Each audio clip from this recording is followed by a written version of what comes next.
Halo, salam, grace to grace. Saya percaya bahwa Tuhan memberikan kita kekuatan baru setiap hari untuk kita bisa melangkah dengan iman. Dan ketika kita hidup di dalam kasih karunia Tuhan, maka kita tidak berpikir bahwa kita bebas untuk melakukan sesuatu yang jahat atau sesuatu yang salah, apalagi melakukan dosa, karena itu bukan natur kita lagi. Saya hari ini mau menyampaikan firman Tuhan di dalam Kolose pasal yang kedua ayat 6 sampai 8 di dalam perikop Lembaga Alkitab Indonesia memberikan judul kepenuhan hidup di dalam Kristus. Ada beberapa hal yang penting yang ingin saya bagikan pada saat ini, dan menurut saya akan memberikan judul kualitas hidup orang percaya di dalam Kristus. Mengapa kita harus memiliki suatu sikap atau suatu hidup yang berkualitas di dalam Kristus? Karena kita tahu bahwa kita telah ditebus dari semua hidup kita yang jahat, bahkan semua keberdosaan kita, dan Yesus memberikan kita adalah status yang baru di dalam Tuhan, identitas yang baru di dalam Tuhan. Oleh sebab itu kita otomatis harus berbeda dengan dunia ini, dan saya akan menyampaikan ini di mana Rasul Paulus ketika menulis surat kepada jemaat di Kolose merupakan satu tujuan yang sangat jelas. Karena apa? Di sana ada beberapa guru-guru palsu masuk di sana, dan ada beberapa ajaran-ajaran yang tidak sesuai dengan Injil yang diajarkan oleh Rasul Paulus. Nah, ajaran-ajaran itu yang dibawa oleh guru-guru palsu itu, mereka mengatakan bahwa keselamatan dan pengajaran yang diberikan oleh para rasul, yaitu tentang Injil, itu tidak lengkap atau tidak cukup untuk bisa menyelamatkan orang-orang yang percaya kepada Yesus. Oleh sebab itu harusnya ditambahi dengan aturan-aturan manusiawi atau filsafat-filsafat atau ajaran-ajaran yang berasal dari tradisi-tradisi manusia, yang itu orang-orang Yahudi pada saat itu. Nah, Rasul Paulus dengan tegas mengatakan bahwa ajaran yang dibawa oleh mereka sangatlah lengkap, dan Yesus hanya dibutuhkan oleh orang-orang di jemaat Kolose untuk mereka memperoleh keselamatan. Pribadi Yesus itulah yang membuat mereka bisa diselamatkan. Ya, ada beberapa hal penting bagaimana kalau kita sebagai orang percaya pada masa kini harus memiliki satu sikap yang unggul, memiliki kualitas hidup kerohanian yang unggul. Bagaimana caranya? Nah, saya ambil di dalam kitab Kolose pasal yang kedua ayat yang ke-6 sampai ayat yang ke-8. Sekali lagi di ayat yang ke-8 ini, di sana Rasul Paulus bilang bahwa hati-hati kepada jemaat di Kolose dan waspada tentang ajaran-ajaran filsafat dan bahkan ajaran-ajaran yang tidak menurut Kristus, ajaran roh-roh duniawi di sana dikatakan. Dengan demikian Rasul Paulus mau membawa mereka kepada satu kualitas hidup di dalam Kristus, satu sikap hidup yang jauh lebih tinggi daripada mereka mempercayai ajaran atau doktrin-doktrin manusia. Nah, ada beberapa hal bagaimana kita sebagai orang Kristen memiliki satu sikap kualitas hidup yang seperti diajarkan oleh Rasul Paulus kepada jemaat Tuhan di Kolose. Yang pertama, yaitu di sini saya baca, demikian firman Tuhan, kamu telah menerima Kristus Yesus Tuhan kita.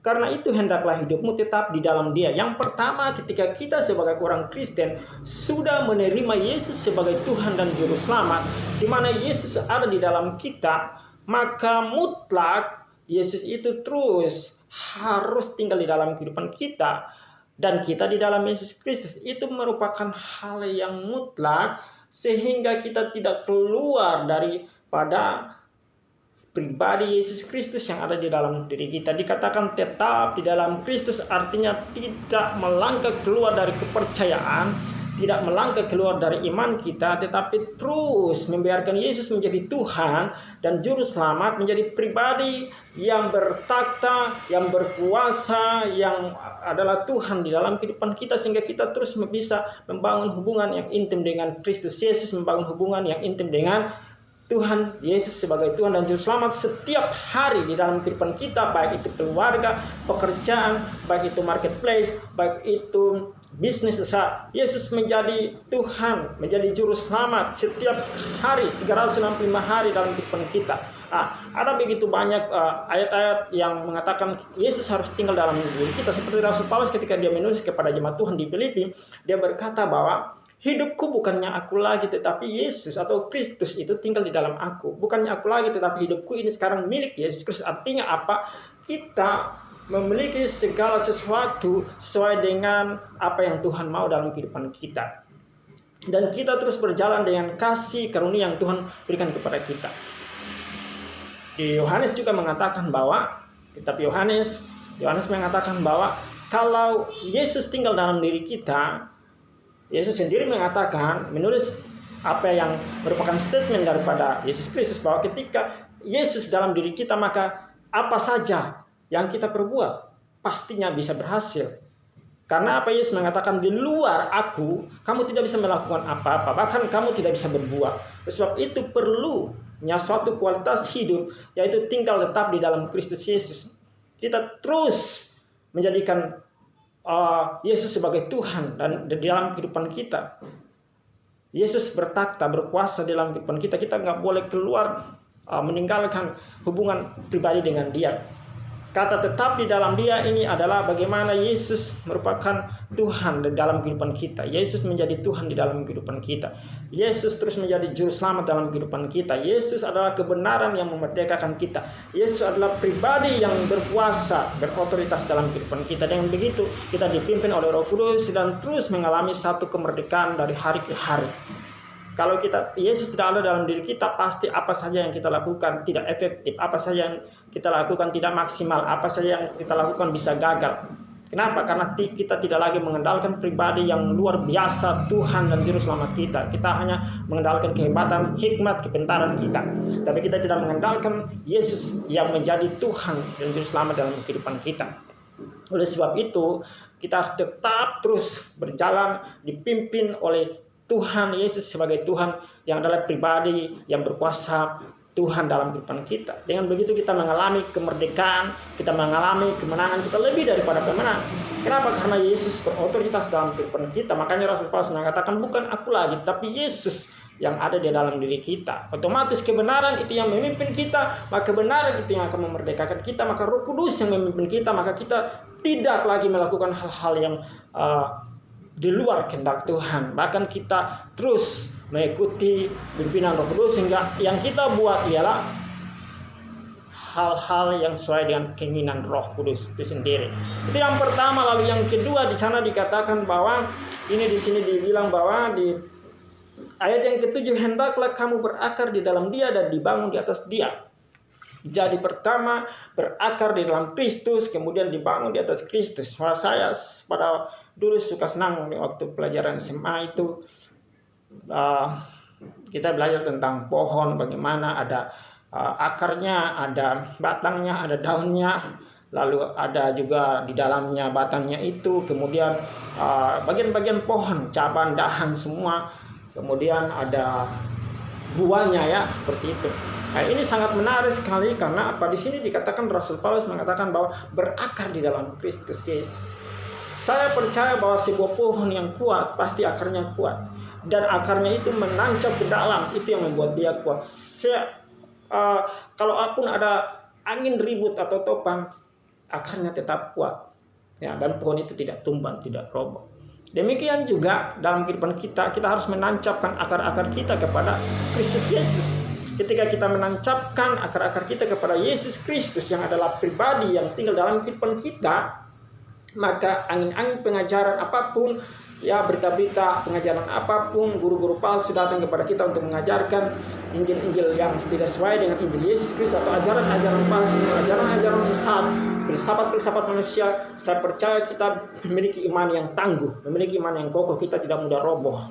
Ya, masalah apapun, tantangan, pergumulan apapun, kalau berakar kuat di dalam Kristus Yesus, kalau kita menancapkan akar-akar iman kita kepada Kristus Yesus, maka pasti kita tidak tumbang untuk menghadapi apapun situasi zaman sekarang, apapun arus kehidupan zaman sekarang. Kita tidak fokus lagi dengan masalah-masalah itu. Karena apa? Kita memiliki akar yang kuat di dalam Kristus Yesus. Ini sangat menarik ya. Karena apapun yang terjadi dalam kehidupan kita, kalau kita benar-benar menancapkan akar kita, akar iman kita, karakter kita, seluruh hidup kita kepada Kristus, maka dari situlah Yesus adalah yang pribadi tinggal dalam kehidupan kita, itu yang akan terus membawa kita memiliki akar-akar yang kuat sehingga kita bisa berbuah lebat. Dan kita bisa menjadi berkat bagi banyak orang. Kita bisa menjadi teladan hidup, kita bisa juga berbuat baik ya. Tapi bukan lagi untuk kita diselamatkan, tapi sebagai ucapan syukur kita kepada Tuhan. Karena kita sudah diselamatkan oleh Yesus Kristus, dan keselamatan itu adalah anugerah Tuhan semata-mata. Dan ketika kita kuat di dalam Tuhan kita Yesus Kristus, maka kita bisa menguatkan orang lain. Ketika kita mampu di dalam berjalan dipimpin oleh Roh Kudus, maka kita bisa memberkati banyak orang lain. Lalu dibangun, ini juga kata menarik ya. Kalau sebuah bangunan atau sebuah bangunan yang besar, bangunan yang tinggi menjulang ya, seperti di kota-kota besar ya, saya percaya Rasul Paulus dia menulis kitab Kolose ini, dia sedang mengamati mungkin sebuah bangunan yang dirancang, dibangun oleh seorang arsitektur ya. Saya percaya bahwa sebuah bangunan, walaupun dia bangunan itu bagus ya, megah, tapi jika pondasinya tidak kuat, maka saya percaya ada gempa bumi yang datang ya, ada apapun goncangan yang kuat datang, pasti bangunan itu roboh. Demikian juga kita sebagai orang Kristen, orang percaya kepada Tuhan. Saat ini ketika kita memiliki pondasi yang kuat, yaitu ketika pondasi hidup kita, pondasi rumah tangga kita, pondasi pernikahan kita, pondasi pelayanan kita, bisnis, pekerjaan, apapun kita bangun dengan dasar, dengan alas, dengan pondasi Yesus Kristus, maka pasti pondasi kita akan kuat. Tetapi kalau kita membangunnya, kehidupan kita, keluarga, pelayanan, bisnis, usaha, karir, dan lain-lain di atas dasar hikmat kita, popularitas kita, kehebatan kita, kekayaan materi kita, saya percaya seperti Rasul Paulus mengatakan bahwa semuanya itu akan bisa diuji, suatu saat akan bisa diuji. Karena apa? Orang yang membangun di atas emas, emasnya bisa terbakar. Orang yang membangun di atas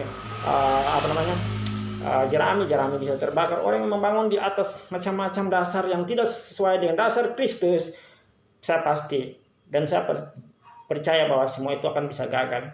Karena Yesus Kristus adalah batu karang yang teguh. Yesus Kristus adalah dasar kita untuk membangun setiap kehidupan kita. Dan saya percaya ada banyak masalah yang terjadi, tantangan, goncangan, badai, persoalan, situasi yang tidak menentu ya. Ada virus corona apapun sekarang, zaman sekarang ya. Kita percaya kalau kita membangun dasar hidup kita seluruh total kepada Kristus Yesus sebagai batu karang yang teguh, maka kita pasti tidak akan pernah goyah dan kita nggak akan tumbang. Yesus memberikan perumpamaan, ada dua orang yang membangun rumah, ada yang bodoh, ada yang pintar. Yang bodoh membangun di atas pasir, lalu yang pintar membangun di atas batu karang. Ya, kita semua tahu apa yang terjadi ya ketika kedua orang ini membangun. Yang pintar ya tetap bangunannya tetap berdiri kokoh. Yang bodoh, badai datang, hujan angin, lenyap. Apa artinya? Kita harus bangun kehidupan kita di atas batu karang, dan Yesus adalah batu karang yang sejati. Dia adalah batu karang itu sendiri. Sebab itu mari kita bangun seluruh hidup kita di atas batu karang yang teguh, yang namanya Yesus Kristus dari Nazaret. Saudara, itu hal yang kedua. Lalu hal yang ketiga. Hal yang ketiga dikatakan seperti ini, hendaklah kamu bertambah teguh dalam iman yang telah diajarkan kepadamu. Apa yang telah kita terima saat ini dari Alkitab, kita harus tetap bertambah teguh. Kita terus memegang ini dengan erat-erat. Kita terus percaya ini dengan erat-erat. Kenapa? Iman kita tidak boleh benar-benar tergoncangkan oleh situasi, oleh apapun pengajaran-pengajaran yang lain. Karena banyak doktrin manusia, banyak ajaran-ajaran manusia, banyak pendeta yang bilang begini, dia mengajarkan begini di akhir zaman ini. Ada begitu banyak guru-guru yang palsu, ada begitu banyak nabi-nabi palsu, ada begitu banyak orang-orang yang keluar konteks ketika mereka membagikan firman Tuhan. Ya, ada yang bukan eksegesis tapi ada yang eisegesis. Rasul Paulus bilang kepada jemaat Tuhan di Kolose, hendaklah engkau bertambah teguh, hendaklah engkau tambah teguh, hendaklah engkau tambah kuat, hendaklah engkau tambah kokoh. Karena ajaran yang dibawa oleh Rasul Paulus adalah ajaran yang asli, ajaran yang murni. Jangan mau dicampur adukan dengan ajaran-ajaran doktrin-doktrin yang tidak sesuai dengan Alkitab. Saat ini ada begitu banyak pengajaran di luar sana, ada begitu banyak pengajaran yang kita dengar, apalagi di media sosial. Tetapi saya mau katakan, back to the Bible. Kita harus kembali kepada Alkitab. Otoritas tertinggi kita ialah Alkitab. Kita boleh punya banyak buku, tetapi ini Alkitab adalah otoritas tertinggi, karena Alkitab itu adalah wahyunya Tuhan sendiri. Para penulisnya ada 40 orang penulis dengan latar belakang yang berbeda. Mereka sudah diilhami oleh Roh Kudus untuk menulis Alkitab ini. Jadi Alkitab ini sudah diberikan kepada kita. Kita belajar ini. Ya tentunya kita harus belajar dengan konteksnya Alkitab. Saya tidak menjelaskan di sini terlalu banyak, tetapi kita harus belajar untuk membacanya, menelitinya baik-baik. Ya kita nggak dalam bulat-bulat setiap doktrin atau manusia. Setiap doktrin manusia kita nggak mentah-mentah telannya, tetapi kita harus menyelidiki seperti jemaat Tuhan di Berea. Ya sekaliber Rasul Paulus pun mereka menyelidiki apakah itu sesuai dengan apa yang Alkitab katakan. Kita harus memiliki hal ini di dalam kehidupan kita sebagai orang percaya. Makanya saya selalu belajar Alkitab, maupun saya belajar dari buku-buku, tetapi saya harus terus belajar dari firman Tuhan, yaitu otoritas Alkitab. Alkitab adalah otoritas mutlak yang tertinggi untuk kita. Jadi kita harus memegang ajaran yang kita sudah terima, yaitu firman Tuhan. Ajaran yang tidak palsu, bukan filsafat yang kosong, bukan ajaran roh-roh duniawi, bukan ajaran dari nenek moyang kita, tetapi yang kita terima, yang diajarkan oleh para rasul, yang diajarkan oleh orang-orang dahulu kita, bapak-bapak gereja yang dipimpin oleh Roh Kudus. Maka kita pegang ini sungguh-sungguh seperti Rasul Paulus bilang kepada jemaat di Kolose. Lalu yang keempat, yang terakhir di video yang singkat ini, yaitu dikatakan di sini bahwa hendaklah hatimu melimpah dengan syukur. Ya, kualitas yang empat yang saya bagikan sebagai orang Kristen, kita harus hati kita melimpah dengan ucapan syukur. Kenapa? Karena banyak orang Kristen bilang saya orang Kristen, tetapi kualitasnya itu menjadi kualitas yang saya mau bilang bahwa seperti kerupuk. Ya, karena ketika masalah datang, mereka sudah nggak lagi bisa mengucap syukur sama Tuhan. Bagaimana ini kualitas orang Kristen seperti ini? Orang Kristen yang konsisten, orang Kristen yang memiliki kualitas hidup yang baik ialah orang Kristen yang bersyukur, melimpah dengan ucapan syukur apapun situasinya, situasi yang baik, yang buruk. Kami tidak akan memandang situasi tersebut.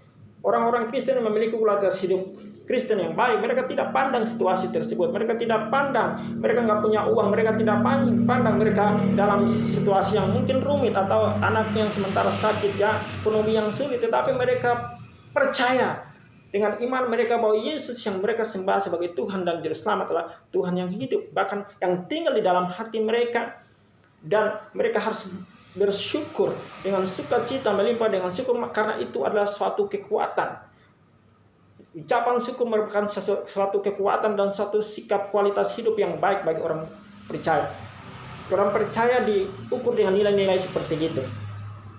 Kalau kita bersungut-sungut, kalau kita ngomel-ngomel, kalau kita maki-maki, kalau kita menyalahkan orang lain, kita menyalahkan diri kita, bahkan kita menyalahkan Tuhan, itu pun merupakan tanda kelemahan kita. Hal-hal itu yang membuat kita lemah.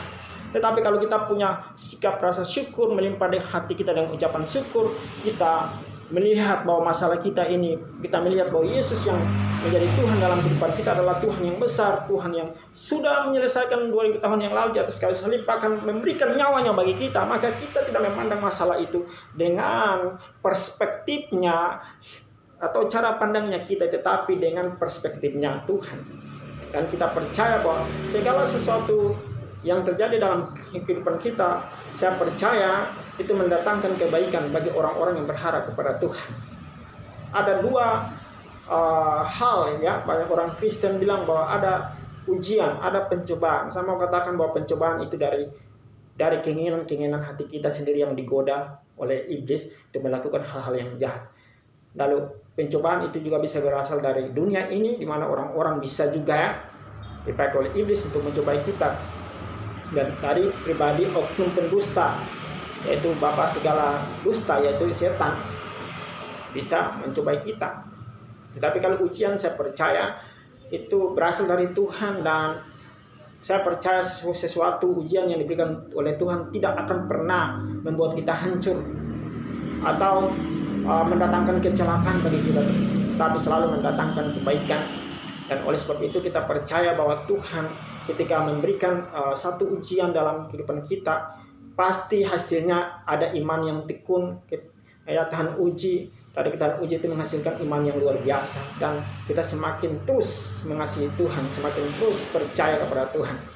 Karena saya percaya bahwa pencobaan dari iblis itu mendatangkan malapetaka, tetapi kalau ujian dari Tuhan selalu mendatangkan damai sejahtera, selalu mendatangkan kebaikan, dan selalu terus membuat iman kita tahan uji, dan kita terus bertekun setiap hari dalam kehidupan kita untuk mempercayai Tuhan Yesus. Ini adalah 4 hal kualitas hidup kita untuk menghadapi situasi di zaman sekarang. Yang pertama, kita tetap tinggal di dalam Yesus Kristus, kita tetap berjalan dengan iman kita, ya, berjalan dengan iman kita. Kalau di bahasa Inggrisnya itu walk in faith, berjalan di dalam iman, walk in Christ, berjalan di dalam Kristus. Kita tidak boleh keluar daripada jalan Kristus, kita tidak boleh keluar daripada Kristus. Makanya kita harus tetap mempercayai dan tinggal di dalam Kristus.